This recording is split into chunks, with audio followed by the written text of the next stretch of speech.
Come sarebbe Udine senza il Palio? Intanto probabilmente sarebbe meno nominata fuori da qui, cioè nel resto della nazione, nell'ambiente teatrale. Quindi sicuramente la presenza di professionisti nel teatro, nell'ambiente teatrale e cinematografico nazionale sarebbe inferiore.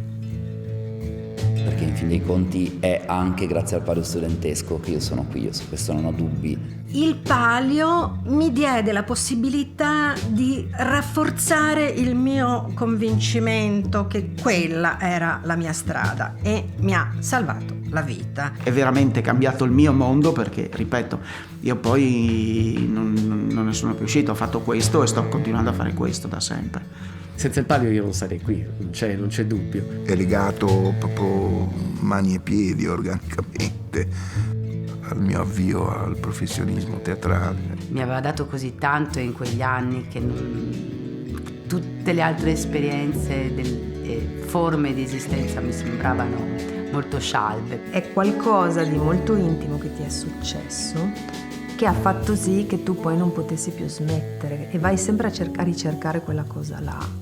A quell'età già io pensavo questa cosa assurda, e cioè dire io non capisco come le persone possano vivere senza il teatro, senza fare teatro, senza recitare, eccetera. È proprio questo aspetto pratico del teatro fatto al Palio studentesco, questo rapporto con il palcoscenico, con i tecnici, con un pubblico pagante che arriva a vedere il tuo lavoro, per me è stato sicuramente una marcia in più anche nell'affrontare la mia formazione professionale alla Paolo Grassi. Con il Teatro Club, che io poi feci l'esame per entrare in accademia, dove adesso io insegno, Accademia Silvio D'Amico a Roma, e mi preparò Castiglione. Quando io ho deciso di provare a entrare alla Paolo Grassi, sono arrivato a scuola già con una conoscenza pratica del teatro, dei suoi ruoli e delle dinamiche del teatro stesso, diversa rispetto ai miei compagni. Io mi rendevo conto che avevo avuto un'esperienza che altri non avevano avuto, la possibilità di confrontarsi con una platea gremita. Entri subito in una dinamica da professionista e tu, come una normale stagione di teatro, convochi le persone che pagano un biglietto per vederti. La percezione è che noi lo facevamo con una serietà che già faceva preludere a degli aspiranti professionisti.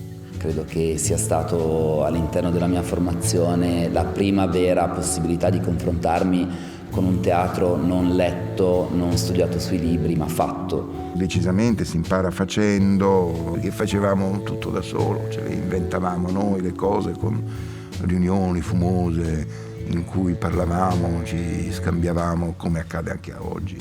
Sostengo che quasi la mia poetica come artista sia sicuramente formata ancora prima che alla Paolo Grassi al Palio Teatrale Studentesco. La libertà che io provavo e che c'era era puro entusiasmo, puro divertimento, pura fantasia, con la formazione rischia di venir meno in qualche modo, perché più conscio e con più materiali a disposizione per autogiudicarsi, autobloccarsi, altri riferimenti. In quello spirito lì c'è qualcosa di ineffabile che ogni tanto ricerchi. A volte penso di aver fatto produzioni più complesse al Palio Studentesco piuttosto che al Teatro Franco Parenti di Milano, dove lavoro. Fausto un travestimento è ancora uno spettacolo al quale io guardo con invidia, ecco, mi piacerebbe pensare oggi di riuscire a fare un lavoro come avevo fatto, addirittura arrivo a dire questo.